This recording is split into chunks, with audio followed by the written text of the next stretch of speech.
आणि आता मुंबई पुण्यामध्ये काय घडलं ते आपण पाहूया। 45 लाख मुंबईकरांना पुराचा धोका, मुंबई पालिकेचा अहवाल। धोका टाळण्यासाठी पालिकेकडून अनेक उपाययोजना। मुंबईमध्ये आजपासून 10% पाणी कपात सुरू। गेल्या 6 दिवसांपासून 5% पाणी कपात सुरू होती। मुंबईतील 7ही धरणांमधील पाणीसाठा 6%वर। मुंबई महापालिकेकडून देशातील पहिलं हवामान बजेट सादर 10,224 कोटींची तरतूद।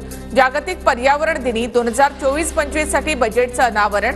हवामान बजेट सादर करणारी मुंबई जगातली 4थी महापालिका। क्यूएस वर्ल्ड युनिव्हर्सिटी रँकिंग 2024 मध्ये आयआयटी मुंबईला 118वे स्थान। भारतामध्ये आयआयटी मुंबईचं पहिलं स्थान।